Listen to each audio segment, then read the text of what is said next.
Lutfuzzaman Babur BNP সর্বশেষ government 2001 থেকে 2006 সাল পর্যন্ত যে সরকার ছিল সেই সরকারের স্বরাষ্ট্রমন্ত্রী ছিলেন বাবর। সম্ভবত ময়মনসিংহের মানে বৃহত্তর ময়মনসিংহের লুৎফুজ্জামান বাবর নেত্রকোনা সম্ভবত। বাবর কালকে একটা হঠাৎ করে আবিষ্কৃত মানে হঠাৎ করে চমক দেখানোর মতন করে মিডিয়ার সামনে এসে হাজির হয়ে গেছেন, হাজির হয়ে পড়লেন। কেন? কারণ তিনি নাকি দেখা করতে আসছেন, একদিন পরে হঠাৎ করে সচিবালয়ে গেছেন। সচিবালয় কোথায়? আগে বলেছি বাবর ছিল স্বরাষ্ট্রমন্ত্রী, না একটু ভুল হলো, এক্সাক্ট শব্দটা হবে স্বরাষ্ট্র প্রতিমন্ত্রী। প্রতিমন্ত্রী কথাটা মানে হলো যে সব মন্ত্রণালয়ই কিন্তু প্রধানমন্ত্রীর অধীনে, যেগুলো ফুল মিনিস্টার সেগুলো ফুল দায়িত্ব দেওয়া হয়েছে ওই মন্ত্রণালয়ে, আর যেগুলোর মধ্যে লেখা আছে প্রতিমন্ত্রী মানে হলো পুরা দায়িত্ব দেয় নাই, হাফ দিছে। পুরা দায়িত্ব তখনও প্রধানমন্ত্রী হাতেই আছে। তো বাবর ছিল প্রতিমন্ত্রী। প্রতিমন্ত্রী মানে হলো যতই ফ্রন্টাল ডেস্কে সেই বসুক না কেন, তাকেই মন্ত্রী মনে হোক না কেন, করেও তাই হয়তো, কিন্তু যে কোনো সময় ডাইরেক্ট খালেদা জিয়া তার মন্ত্রণালয়ে ইন্টারভেইন করতে পারে, হস্তক্ষেপ করতে পারে। প্লাস বহু ফাইল আছে যেগুলো প্রাইম মিনিস্টারের সই লাগবে, অর্থাৎ লুৎফুজ্জামান বাবরের সই হওয়ার পরেও খালেদা জিয়ার সই না হলে ওটা ওই মন্ত্রণালয়ের সিদ্ধান্ত হিসেবে মনে করা হবে না। এনিওয়ে আর বেশি বলার দরকার নেই। সো লুৎফুজ্জামান বাবর ছিল প্রতিমন্ত্রী অ্যাকচুয়ালি। এনিওয়ে তিনি গেছেন কালকে স্বরাষ্ট্রমন্ত্রী, এখনকার স্বরাষ্ট্র উপদেষ্টা জাহাঙ্গীর সাহেবের সাথে দেখা করতে। সাংঘাতিক ব্যাপার। একে তো উনি ঢাকায় ঠিক মতন আসেন না, থাকেন না, কি আমরা বুঝি না আসলে। এবার জেলখানা থেকে বেরোনোর পর থেকে তার এত বিরাট বিরাট সব মামলা, সেখান থেকে বেরোয়ার পর থেকে সে অনেকটা সঙ্গোপনই কাটাচ্ছে প্রায়। তারেক জিয়াও যে তাকে খুব স্মরণ করেছে, সামনে আনতেছে, ফোকাস করেছে, তার মুখ দিয়ে দুইটা কথা বলাইতেছে, আব্বাসের মতন না, এরকম না। তো উনি হঠাৎ কালকে এসে চলে গেলেন একেবারে স্বরাষ্ট্রমন্ত্রীর সাথে দেখা করতে, স্বরাষ্ট্রমন্ত্রী স্বরাষ্ট্র মূল উপদেষ্টা জাহাঙ্গীর সাহেবের সাথে। কারণটা কি? কারণটা বড় অদ্ভুত। এরপরে উনি মিডিয়ার সামনে এসে বলতেছেন, মিডিয়ার সামনে এসে যা বললেন তাতে তো মানুষজন একই কথা শুনি আজ মন্থরার মুখে। হিন্দু মিথোলজির একটা মন্থরা বলে একটা ক্যারেক্টার আছে, ঝগড়া লাগাই দেওয়া ক্যারেক্টার। সো আজকে সে মানে গতকালকে উনি বলে বসলেন একটা অদ্ভুত কথা। কথাটা কি? ইন্ডিয়ানরা বাংলাদেশে ষড়যন্ত্র করতেছে। কি সাংঘাতিকতা! অস্ত্র পাঠাচ্ছে, টাকা পয়সা দিচ্ছে কে? এস আলম। কি কথা শুনি মন্ত্রার মুখে। তার মানে তারেক জিয়া বলতেছে এস আলম বাংলাদেশে টাকা পাঠাচ্ছে, তো সবাই জানে সে বাংলাদেশে অস্ত্র পাঠাচ্ছে গেঞ্জাম মাদানোর জন্য। তারেক জিয়ার একটা খুব ইম্পর্টেন্ট কথা, ইলেকশন বন্ডুল করার জন্য। কি সাংঘাতিক অভিযোগ! কালকের হট টপিক এটা। নিলামেকে বজ্রপাত বোধহয় এত বিস্ময় তৈরি করে না। সেই ধরনের ঘটনা হলো গতকালকের ঘটনা। বাবর স্বরাষ্ট্র মন্ত্রণালয়কে বোমা ভাড়া দিয়েছেন একেবারে, এস আলমের নাম নিতেছে। সবচেয়ে মজার তামসাটা হলো এখানে এস আলম, এই যে এস আলম বিখ্যাত কুখ্যাত, কি বলবো, না খ্যাত, সবচেয়ে করাপ্টেড লোকটা ছিল একটা খাতুনগঞ্জের বা চিটাগাংয়ের পাইকারি বাজারের একটা আমদানিকারক। সে হয়ে গেছে এখন মিলিয়নিয়ার। দেশের নাই তো নাই, সিঙ্গাপুরে গেতে বসে গেছে। সামিটের পথ ধরে, সামিট গ্রুপ তাদের পথ ধরে সেও একটা বিলিয়নিয়ার এখন। ওখান থেকে উড়ে গিয়া দুবাই হয়ে মক্কা হয়ে হাসিনার লাগে দেখা করতে যায়। বুঝছেন এস আলম কত বড় একটা ক্ষমতা। তো তার সঙ্গে কি সম্পর্ক তারেক জিয়া? কোন সম্পর্কে যদি বাইরে এত প্রমাণ করা না যায়, এটা দুর্বল লাগে। না ইনফরমেশন কি আপনার কাছে, আপনি জেনে ওটা অভিযোগ দিলেন, কিন্তু যেই অভিযোগের জন্য কোনো প্রমাণ লাগবে না, সেটা হলো এস আলমের সাথে সালাউদ্দিন সাহেবের, এই যে বিএনপি নতুন সংবিধান বিশেষজ্ঞ সালাউদ্দিন সাহেব, তার যে সম্পর্ক, এটা যেন কোনো প্রমাণ লাগবে না। সালাউদ্দিন সাহেব হলো একেবারে এস আলমের বরপুত্র। যেখানে এস আলম ওটি সালাউদ্দিন সাহেব। কিছু রেফারেন্স দিয়ে দিই, সবার বুঝতে সুবিধা হবে। সালাউদ্দিন সাহেব অ্যারেস্ট হয়েছিলেন কোন বাসা থেকে? যে বাসা থেকে অ্যারেস্ট হয়েছিলেন কখন আমি সাল ভুলে গেছি, 9 বছর উনি ইন্ডিয়া ছিলেন। তার মানে 25 থেকে 9 বছর ফিরে যান, তার মানে 16 সালের কাহিনী। এটা 2016 সালের আশপাশের কাহিনী হলো যে উনি তখন রিজভী সাহেব অ্যারেস্ট হয়েছেন। ফলে পার্টির অফিস সামলানো, পার্টি অফিস মানে অন্তত বিবৃতিগুলো ঠিক মতন দেওয়া, এটা তো একটা বড় কাজ। প্লাস হাসিনার ওই আমলে আপনি গোপন থাকতে হচ্ছে, আপনি প্রকাশ্যে অফিস খুলতে পারছেন না, কোন এক জায়গায় বসে গোপনে আপনি পার্টির এই বিবৃতিগুলো দিয়ে যাচ্ছে। সেই কাজটা করতে বসছিল এখন এই সালাউদ্দিন সাহেব। সালাউদ্দিন সাহেবের এই বিবৃতির জ্বালায় অতিষ্ঠ হয়ে হাসিনা তারেক গ্রেপ্তারের সিদ্ধান্ত নেয়। তার যত বাহিনী আছে সব লাগাই দেয় তার পিছনে, র্যাব থেকে শুরু করে ওই জিয়া হাসানের গ্রুপ সব গিয়ে তাকে যেখান থেকে উদ্ধার করে নিয়ে যায়। সেটা ছিল এস আলমের আরেকটা ব্যাংক হলো first security bank, first security ইসলামী ব্যাংক। এরই এক ধরনের চেয়ারম্যান সাহেবের বসার জায়গা বলে, প্লাস আমাদের গেস্ট রুম বলে, সম্ভবত উত্তরায় তার একটা বিল্ডিং আছে। এই বিল্ডিং এ উনি আরামে ছিলেন, সালাউদ্দিন সাহেব লুকাইছে। তাহলে কি দাঁড়ানো, তাকে আশ্রয় প্রশ্রয় দিচ্ছে কে? সালাউদ্দিন সাহেবের কনস্টিটুয়েন্সি হলো পেকুয়া, কক্সবাজারের।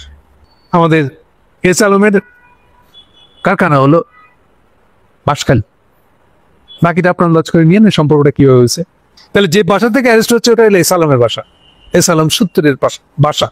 এই বাসা থেকে অ্যারেস্ট হয়ে 9 বছর ইন্ডিয়া ছিলেন, মানে অ্যারেস্ট হয়ে কিছুদিন রাখা, এরপরে ইন্ডিয়া পাচার করে দেওয়া, মোদির সিগনেচার দিয়ে মোদির দায়িত্বে একটা আন্তরাষ্ট্রীয় অপহরণের পাল্লায় করে দেওয়া। এই এস আলম, এই এস আলম। আর অপহৃত হওয়ার লোকটার নাম হচ্ছে সালাউদ্দিন সাহেব। দেশে ফিরে আসছেন এত বছর পর, 9 বছর, প্রায় 9 বছর উনি পুরা রয়্যাল লোক হয়ে গেছেন, একটা এজেন্ট জানি। ভারতের স্বার্থের সাথে বেস্ট এক্সিকিউটর হচ্ছেন সালাউদ্দিন শাহ। অনুমান করি যে এই শর্তেই তাকে ফেরত পাঠাচ্ছেন। আদারওয়াইজ তার শিলংয়ে থাকার সময় যে রাজকীয় বসবাস, আরামে সোফায় বসে আছেন, 3-4 রুমের বাসা, এগুলো তো এমনি এমনি আসেনি ভাই। এনিওয়ে, উনি যখন ফেরত আসছেন, ফেরত এসে পেকুয়ায় যে মিটিং করছেন, ওটা হলো এস আলমের গাড়ি। প্রথম হলো বিরাট করে ছবি দিয়ে দিয়েছিল, গাড়ি রেজিস্ট্রেশন এস আলমের নামে, এস আলমের কোম্পানির নামে। অর্থাৎ এই পেকুয়াবাসী সালাউদ্দিন যে পরিপূর্ণভাবে এস আলমের একটা বাইরে দেখানো মানুষ, এটা প্রমাণ করতে হবে না।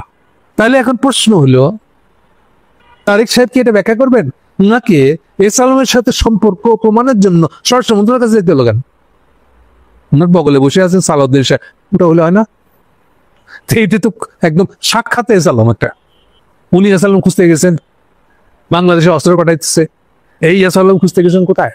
স্বরাষ্ট্র মন্ত্রণালয়ে। বাংলাদেশকে সাবধান করতে আসতেছেন বাবর সাহেব। মজা না? হেব্বি তামসা কিন্তু এটা একটা। হ্যাঁ, আমি এটা বলে খাটো করতেছি না যে এস আলম সাহেব পুরে গিয়ে হাসিনাকে টাকা দিয়ে আসে 4,500 কোটি, 4,500 কোটি টাকা। ইন্ডিয়াতে গিয়ে তার এই বিশেষ যে দেরা, খুব পশ এলাকা দিল্লি, সেখানে তাকে দেখা করতে অ্যালাউ করছে কে? ইন্ডিয়া। তাহলে আমাদেরকে বুঝতে খুব বাকি আছে এস আলম, ইন্ডিয়া আর সালাউদ্দিন সাহেবের ট্রয়ের এই জোটটা। এখন এই এস আলম যদি বাংলাদেশে অস্ত্র পাঠায় থাকেন, তাহলে কে কাকে অস্ত্র পাঠাইলো? এটা বড় অদ্ভুত জিনিস। যে 23 তারিখ যে অভিযোগ দিলেন, এটা কি আসলে? এর সম্ভাব্য কারণটা বলে এটা শেষ করবো, আর লম্বা করবো না। সম্ভাব্য কারণটা হলো এই যে তারেক জিয়ার পিছলানি দীক্ষা। কি পিছলানি? এই যে এখন ফেব্রুয়ারি ইলেকশনে যাবেন কি যাবেন না, নাকি মুখ ঘুরাই নেবেন, অন্যদিকে যাবেন কিনা, নাকি একটা ব্যাকফুট করবেন, আসা যাওয়া মধ্যে রাখবেন, যাচ্ছি জামানি একটু। এই 2 ইলেকশন, ইউনিভার্সিটি ইলেকশন গুলোর যে ট্রেন্ড শুরু হয়েছে বাংলাদেশের রাজনীতিতে, এটা তাকে ভয় পাওয়া দিচ্ছে। এই মুহূর্তে ইলেকশনে যাওয়াটা আদৌ তার ঠিক হবে কিনা, নাকি পুরো ভোটটা তার উল্টা দিকে চলে যাবে, পাবলিক তার উল্টা জায়গায় চলে গেছে, পতাকা তুলে দিচ্ছে। এই পরিস্থিতিতে ততই অ্যাগ্রেসিভ হয়ে গেছে। আমি আপনাদেরকে আগে বলেছি অগ্নিহোত্রী অ্যান্ড গণ, অগ্নিহোত্রীর যে কাউন্টার পার্ট আছে বাংলাদেশে, আমি নাম উল্লেখ করতেছি না, তাদের মধ্যেকার যে কথোপকথন, তাদের মধ্যেকার যে মেল চালাচালি, মেসেজ চালাচালি, মেল না মেসেজ চালাচালি, সেই মেসেজ, কিছু মেসেজ আমার পড়ার সৌভাগ্য হয়েছিল। সেই মেসেজ মোতাবেক ইন্ডিয়া সেখানে ব্যাখ্যা করতেছে যে তাদের ফার্স্ট চয়েস হলো হাসিনা, বাংলাদেশে শাসন করবে, তারপর ফিরে হাসিনাকে নেই। কিন্তু তারা ইমিডিয়েট এটাকে তারেকের সামনে রেখে আগাইতে চায়। একটা পরিস্থিতি ভালো হয়ে নিলে এরপরে তারা হাসিনাকে আনবে, তারেককে রাখবে না, তারেকের পরিস্থিতি রাস্তা নেই। সেটা ওই ওই মেসেজ চালাচালের মধ্যে পরিষ্কার করে লেখা আছে। কেন? তারও কারণ লেখা আছে। আমি ধরে নিচ্ছি এগুলো কম বেশি তারেক জিয়া জানে, কিন্তু অদ্ভুত তার স্বভাব আচরণ, যে এরপরেও সে ওই ইন্ডিয়ার কোলেই মাথা ঘুরতেছে, ওই ইন্ডিয়ার কোলেই জায়গা খুঁজতেছে। যে ইন্ডিয়া 2 in 1, তার ফার্স্ট চয়েস বলতেছে যে তার ফার্স্ট চয়েস হলো হাসিনা, তারেক এসেছে ঢাল হিসেবে ইউজ করছে প্রাইমারি বাধাগুলোকে কাটানোর জন্য। তাহলে সেই তারেক যে এবার অভিযোগ করতেছে ইন্ডিয়া অস্ত্র পাঠাচ্ছে বললা এস আলমের টেকায়। ইন্টারেস্টিং না? তার মানে তারেক জিয়ার এই পিসটার দিকটা ইন্ডিয়ানরা আরো বেশি করে হাসিনাকে সামনে আনার চেষ্টা করতেছে। ঠিক আছে, দরকার হলে বাংলাদেশে এটা দাঙ্গা বাধাই দেবো, হাসিনার লোকজন থেকে অস্ত্র দিয়ে মাঠে নামাই দেবো। এটা অসম্ভব না? সেই জন্য কি তারেক জিয়া বলতেছে না আমি হইলাম অরিজিনাল এস আলম, আমি হইলাম অরিজিনাল ইন্ডিয়ান লোক, তোমরা হাসিনা কাহিনী না, এটা কি বলতে যাচ্ছে? আল্লাহ ভালো জানে কি হচ্ছে আসলে। বাট এটা বেশ তামসা এস আলম কিনে হচ্ছে। এস আলম টাকা দিতে যাচ্ছে ইন্ডিয়ার কাছে, আর তারেক যে এস আলমের বিরুদ্ধে অভিযোগ করতে যাচ্ছে স্বরাষ্ট্রমন্ত্রীর কাছে। আল্লাহ তুমি ভালো জানো কি হচ্ছে কি হবে। বাকিটা আপনারা বাংলাদেশের লোকেরা নিজেরা খুঁজে নেবেন, দেখবেন। আশা করি মাহফুজ আনান ডেইলি স্টারের সম্পাদক। গতকালকে আমরা জিল্লুর রহমানকে বধ করেছিলাম, আজকে আরেকটা গজাইছে। মাহফুজ আনান ডেইলি স্টারের সম্পাদক। এরা যে কেন প্রত্যেকের থেকে বাইর করে আমি বুঝি না, যেটা চলে না, নিজের পায়ে নিজে দাঁড়াতে পারে না। এমনি বাংলাদেশের যে কোনো সংবাদপত্রই নিজের আয় মিনিমাম যেটা খরচ তা তুলতে পারে না। আর ততই এগুলা রয়ের আখড়া হয়ে দাঁড়ায়। রয়ের পয়সা ছাড়া এগুলো কি চলে না। এটা নিয়ে আগে অনেকবার আমি বলেছি ডেইলি স্টারের এই দশা সম্পর্কে, তবু এটা যেন হেঁচকির মতন বারে বারে এইসব মাহফুজ আনন্দের গলায় এসে লাগে, আর উগলায় তুলে তারা ইন্ডিয়ান স্বার্থ, রয়ের এজেন্ডা কাঁধে নিয়ে ঘোরা ছাড়া এদের কোনো কাজ নাই আসলে। তো সেরকমই এক কাণ্ড করেছেন আমাদের মাহফুজ আনান। তিনি একটা কলাম লিখেছেন, নিজের পত্রিকা, যা ইচ্ছা তাই লিখতেই পারেন, নিজেই কলাম লিখছেন। সেই কলামের সার কথা হলো একই, জিল্লুর রহমানের মতন 72 সংবিধান ফেলে দেওয়া যাবে না। ইন্ডিয়ানরা বিশাল এজেন্ডা দিচ্ছে তাকে, একটা এটা পার করে আনা, ফুলসিরাত পার করে দেওয়াটা কাজ, বিশাল অ্যাসাইনমেন্ট। এখন এই অ্যাসাইনমেন্ট পালনে তারা উঠে পড়ে লাগছে। তিনি বলতেছেন আমাদের সংবিধান নিয়ে বর্তমানে যেভাবে আলোচনা হচ্ছে এবং যেভাবে এর ব্যবহার হচ্ছে সেটা অকারণে অতীতকে ছোট করা হচ্ছে। তার একটা উজ্জ্বল উদাহরণ এটা। কেন আমাদের অতীত খুব ভালো, এটাকে আপনার অকারণে কেন খোটা দিতেছে জানে? এটা কোন অতীত? এই যে আমাদের 72 সংবিধান। এরপরে একে ঝেড়ে কাইসে দিচ্ছে। হাসিনার একনায়কতন্ত্রের উত্থান, মানে স্বীকার করে নিলেন যেটা একনায়কতন্ত্র ছিল, আচ্ছা ঠিক আছে, এবং ক্ষমতার যথেচ্ছাচার ব্যবহার, অপব্যবহার, এগুলোর সাথে 1972 সালের প্রাপ্ত সংবিধানের কোনো সম্পর্ক ছিল না, এর অন্তর্গত বিষয় ছিল না। আর কি দেখেন কেন মাপ করে দুটোকে আলাদা করতেছে। তার মানে হাসিনা যেগুলা করছে তার কোনো আইনগত ভিত্তি ছিল না, এটা বলতে হচ্ছে। এটার সঙ্গে 72 কনস্টিটিউশন করার সম্পর্ক নেই। অ্যাজ সাচ 72 কনস্টিটিউশনে তো আমরা বলতেই যাই নাই। প্রসঙ্গটা আসছে সংস্কার, আমরা রাষ্ট্র সংস্কার করতে চাবো না। আর 72 সংবিধানকে আপনি 72 রাখছেন, আপনাদের বাবা শেখ মুজিব 74 তো বধ করে দিছে। বাংলাদেশের কোনো কনস্টিটিউশন নাই আসলে বেসিক্যালি। ফলে এরপর থেকে যেটা করছে সবাই ঠেকা টুকা দিয়ে এটাকে আবার ঝেড়ে মুছে পরিষ্কার করছে, আবার খাড়া করার চেষ্টা করছে। জিয়া রহমানের 50 সংশোধন বলেন, যেটাই বলেন না কেন, এর মধ্যে জিয়া রহমানটা সবচেয়ে পজিটিভ, যিনি আবার ফিরে এটাকে খাড়া করছেন। আপনাদের শুনতে খারাপ লাগবে, অস্বস্তি লাগবে, কিন্তু শুনতে হবে আপনাদেরকে। এই যে রেফাত এখনকার বিচারপতি, তার বাপ 74 কি হয়েছিল? আপনার 74 হলে আপনি নিজে এই মাহফুজুর লেখছে 74 বাকশাল সংশোধনে কি ছিল, এটা নাকি ওই আবার সে মুখস্থ কথা আওড়াইতেছে। 4টা পত্রিকা করে দিছিল, পলিটিক্যাল পার্টি নাই করে দিয়েছিল, একটাই পলিটিক্যাল পার্টি করে দিয়েছিল। এগুলা হলো সব ফালতু, মানে যেগুলা অপ্রয়োজনীয় অভিযোগ, অগুরুত্বপূর্ণ অভিযোগ, ওগুলো সামনে আসছে। ওনার বুদ্ধির দৌড় ততটুকুই। উনি জানেনই না যে 74 সংবিধানে পাবলিকের, নাগরিকের রিট করার অধিকার কেড়ে নেওয়া হয়েছিল। অর্থাৎ নাগরিকের রিট করার অধিকার থাকে কেন বুঝে এটা মাহফুজ সাহেব? রিট করার অধিকার থাকে এই জন্য, সংবিধানের একটা বিরাট অংশ হলো মৌলিক অধিকার। নাগরিকের মৌলিক অধিকারে হাত দেওয়া যাবে না, নন ভায়োলেবল এগুলি।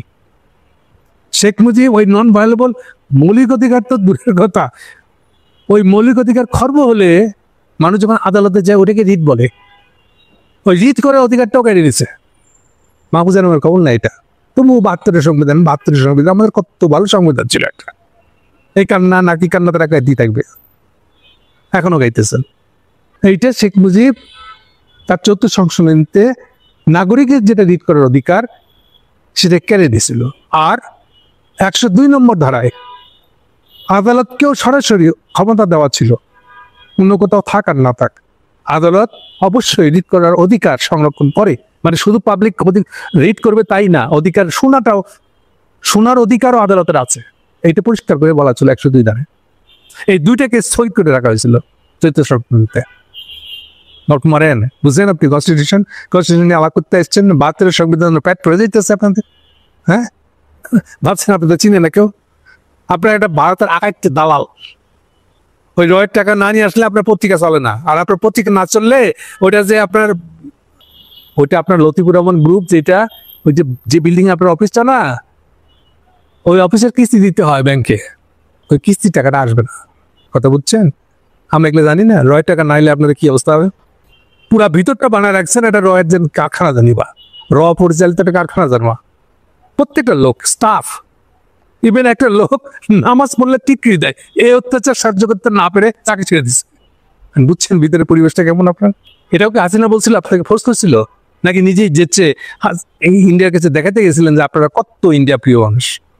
আপনারা গলা ছড়াই নিয়ে আসছেন 72 কনস্টিটিউশন। আপনি কনস্টিটিউশন কিছুই বোঝেন না। আপনি যদি বুঝতেন তাহলে তো শেখ মুজিবের বাকশাল সংশোধনীকে এইভাবে দেখতেন না। তারপর আবার কি বলতেছেন, আমরা নাকি আবেগপ্রবণ জাতি, স্বভাব আমাদের অগভীর জ্ঞান, আর আপনার অনেক খুবই গভীর জ্ঞান। এই যে আমরা দেখলাম না এত গভীর জ্ঞান যে আপনি করে মোদি এগুলা গোড়ায় জড়ি ধরা থাকা ছাড়া আপনি বাঁচতে পারেন না। এমনই গভীর জ্ঞান আপনাদের। লাস্টে এইবার ধরা গেছে আসল রূপটা আর সহ্য করতে পারে না, এবার পেট পরে রাখা জানে একদম ডেলিভারি হয়ে গেছে। কি সেটা বলতেছে ঐক্যমত কমিশনের ঐক্যমত, এটা কত খারাপ তাই দেখাচ্ছে। 2008 সালের নির্বাচনে ওই একই, এইবার জিল্লুর রহমানের সাথে মিলতে পাইবেন। 2008 সালের নির্বাচনে অংশগ্রহণকারীরা ভোটাররা ছিল মাত্র 40%, 40.18%। তাদেরই মতামত প্রতিপালন করেছে ঐক্যমত্য কমিশন। কেন? ওই একই তত্ত্ব, 40%, বাকিটা তো ছিল আওয়ামী লীগের জাতীয় পার্টি কিংবা ওই সকল 14 দল। তাহলে আপনারা 40%-এর রিপ্রেজেন্টেশনকারী। কথা বুঝছেন? কেন বুঝলেন আপনি? ওই আবার একই জিল্লুর রহমানের মতন আপনার ভিত্তি কি এই 40% কথাটার? এটা যদি বলতে চাচ্ছে আপনার ঐক্যমত্য কমিশন সিদ্ধান্ত নিলে আমরা, তো 40% সিদ্ধান্ত, তো 40% যে এটা তা বুঝলেন কেমনে? এইটার বুঝার উপায় হলো উনি বেসিস ধরছেন 2008 সালের নির্বাচন। আচ্ছা 2008 সালের নির্বাচন কেমন হয়েছিল আমরা জানি না। আমি তো তবু ওই জন্য 2001 সালের নির্বাচনের কথা বলছিলাম। অথবা যদি আপনার দোহাই ধর্ম লাগে, ন্যায় বোধ লাগে, তো 91 সালের নির্বাচন নেন, যে কোনো একটা নেন। 2008 সালে যে ধরি আপনার হিসাবে 17 বছর হয়ে গেছে। এই 17 বছরে যেই বাচ্চাটা জন্মাইছে 1 বছরে, সে এখন ভোটার হয়ে গেছে। আমরা খবর আছে? এই 15 বছর হাসিনার শাসন, এটা ইনক্লুড করবেন না আপনি? কেন কেন করবেন না? কারণ এই 15 বছরের শাসন দেখি তো হাসিনা সম্পর্কে মানুষের মনোভাব উল্টা বদলে গেছে। বদলে যাওয়ারই কথা। আপনি এখানে কত কায়দা করে 2008 সালের ফ্যাক্স দিয়ে বলতেছেন 40% ভোটের রিপ্রেজেন্টেশন ছিল।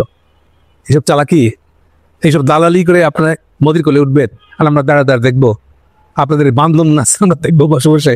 হ্যাঁ, এত এত নিজেদেরকে বুদ্ধিমান মনে করেন কেন?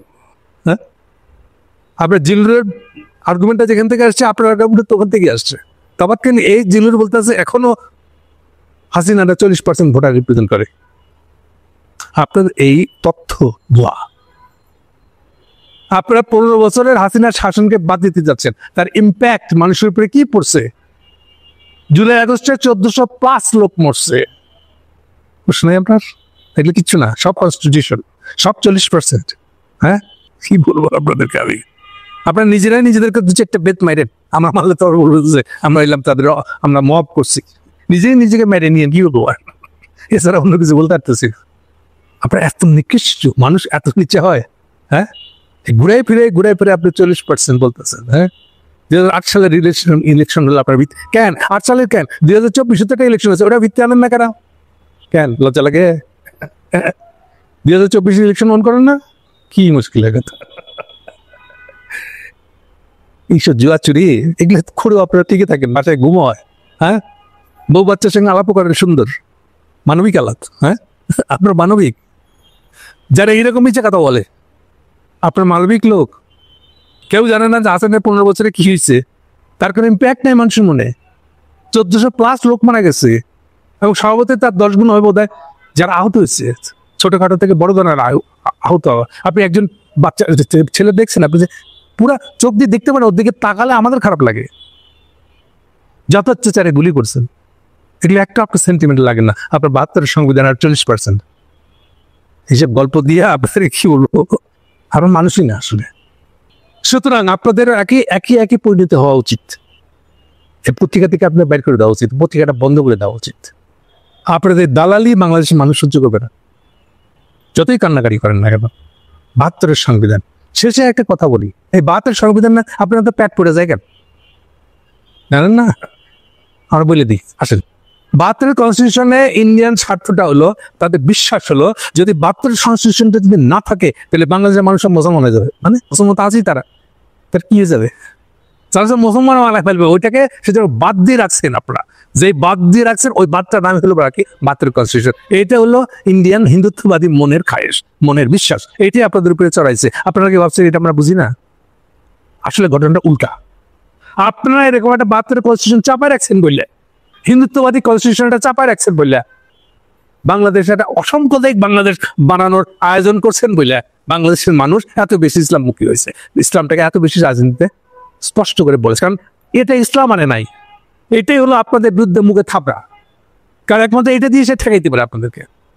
ফলে বাংলাদেশের মানুষ ভুল করে বা বেশি করে যদি ইসলাম সামনে নিয়ে এসে থাকে, সেটা আপনাদের জন্য।